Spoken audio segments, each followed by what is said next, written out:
Assalamualaikum warahmatullahi wabarakatuh. Pada kesempatan kali ini, saya akan mencoba menjelaskan tentang konsep dasar pengendalian mutu, yaitu tentang hal-hal dasar yang ada di materi pengendalian mutu.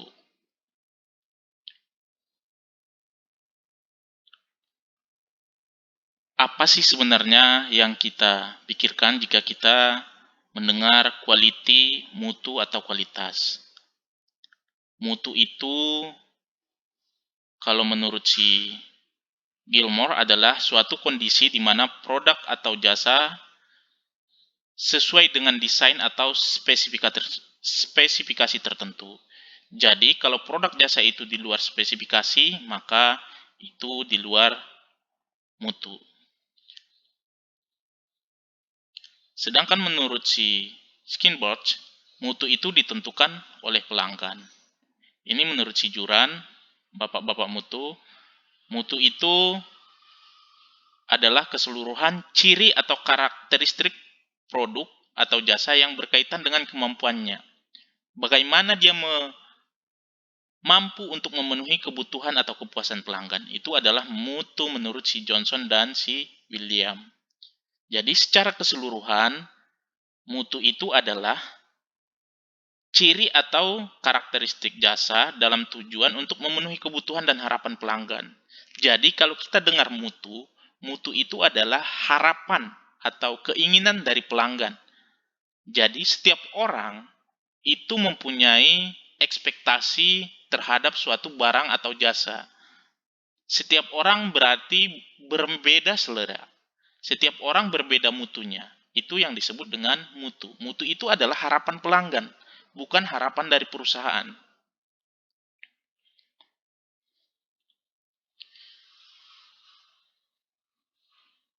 Dari mutu, ada beberapa dimensi yang mempengaruhi atau yang mendukung disebut dengan mutu. Menurut si Garvin, pertama itu adalah tentang performance, yaitu kesesuaian produk dengan fungsi utamanya.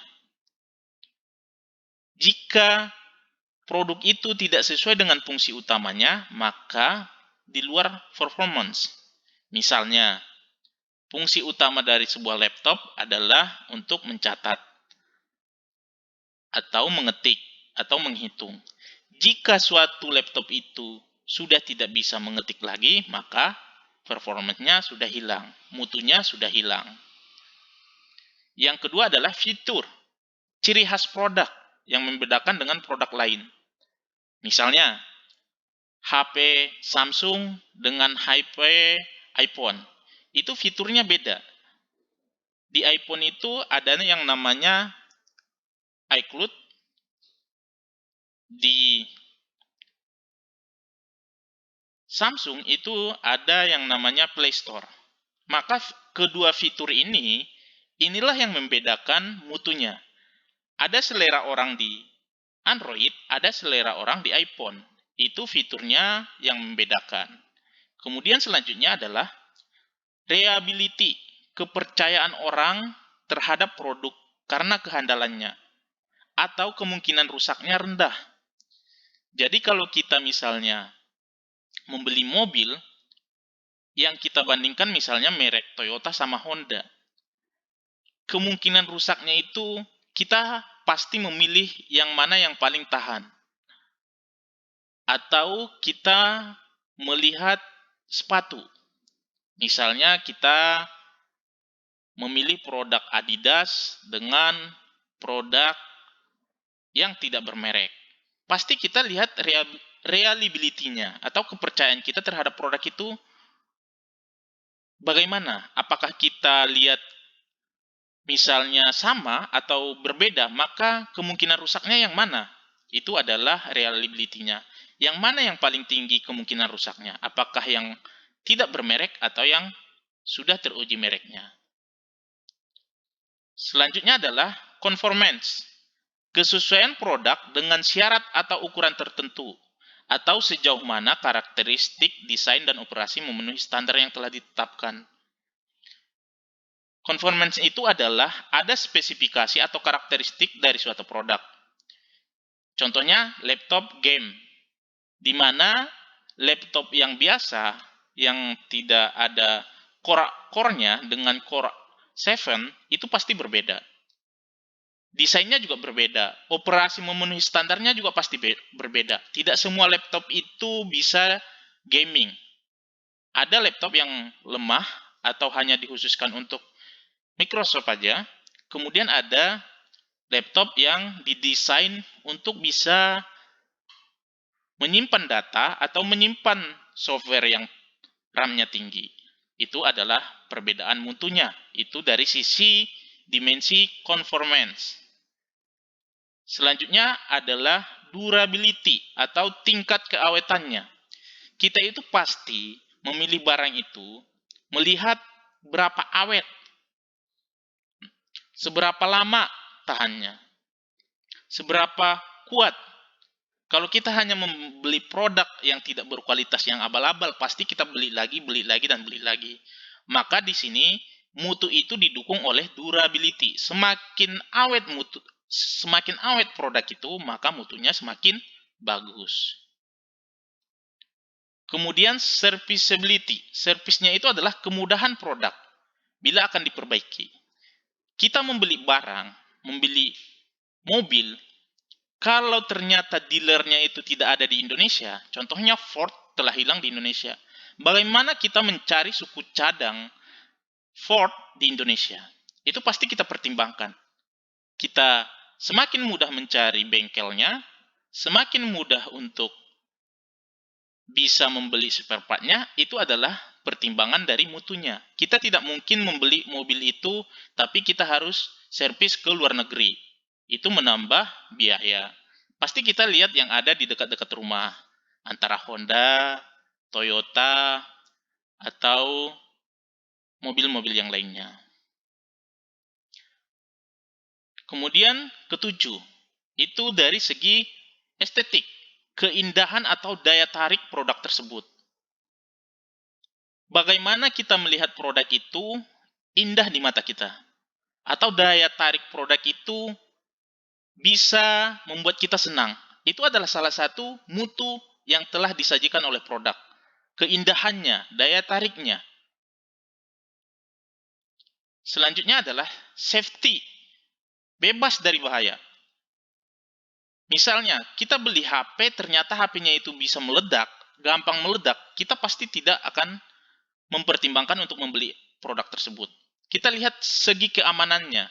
Kalau produk ini membahayakan, gampang bikin cedera, pasti kita tidak akan mengambil barang tersebut atau membeli barang tersebut. Kemudian, persepsi. Kita ini di Indonesia itu biasanya dipengaruhi oleh orang-orang tentang produk. Bisa saja kita mau membeli baju, oh merek ini bagus, ini udah bagus, nyaman, dan segala macam. Pasti kita termindset bahwasanya omongan orang atau persepsi konsumen lain akan merek produk karena citra dan reputasinya itu telah teruji. Nike, Adidas, dan merek-merek lainnya itu telah teruji.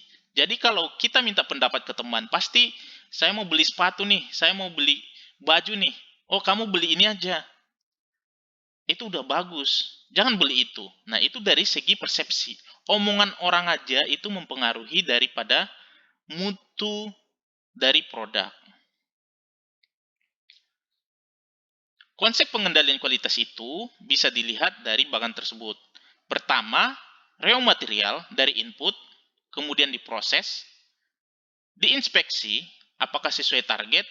Jika ya, itu produknya baik. Jika tidak, koreksi lagi. Kalau ternyata dikoreksi bisa di-rework atau dikerjakan lagi, maka masuk ke proses lagi. Akan tetapi jika dikoreksi tidak bisa diproses lagi, itu menghasilkan barang scrap atau jadi waste atau sampah. Jadi ini adalah bagian dari konsep pengendalian kualitas. Nah, di mutu itu ada siklus yang namanya PDCA, yaitu plan, identifikasi masalah, rencanakan penanggulangannya, kemudian implementasi rencana solusinya. Setelah kita rencanakan implementasi rencana tersebut, kemudian kita cek, periksa hasil tingkat pencapaiannya. Jika ternyata berhasil, lihat lagi, action. Jika hasil memuaskan, masukkan perubahan. Ternyata jika tidak, maka rencanakan lagi. Lakukan lagi, cek lagi, action lagi. Itu yang namanya siklus PDCA. Jadi di mutu itu adalah ada yang namanya kaizen, yaitu perbaikan secara terus-menerus. Tidak ada kepuasan di siklus PDCA. Maka kita harus terus-terusan untuk update. Jangan seperti Motorola, di mana Motorola itu adalah salah satu penggagas Six Sigma, di mana mereka itu menghasilkan produk 1 juta yang reject itu antara 3 sampai 4. Mereka itu minim reject, minim kegagalan, akan tetapi mereka itu tidak kaizen, tidak improve. Maka mereka ketinggalan. Motorola itu adalah HP terkeren di zamannya.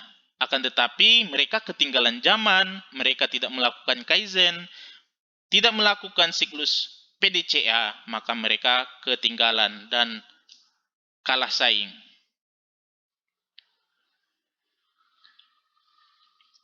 Cara mengatasi masalah menggunakan PDCA. Pertama, rencanakan, berawal dari what, apa, definisikan masalahnya, kemudian mengapa, identifikasi, bagaimana perencanaannya, do, implementasikan, cek, konfirmasi hasil dan penyesuaian, action. Kemudian buat SOP baru atau pelatihan. Oke, terima kasih untuk materi konsep dasar mutu. Sampai di sini. Assalamualaikum warahmatullahi wabarakatuh.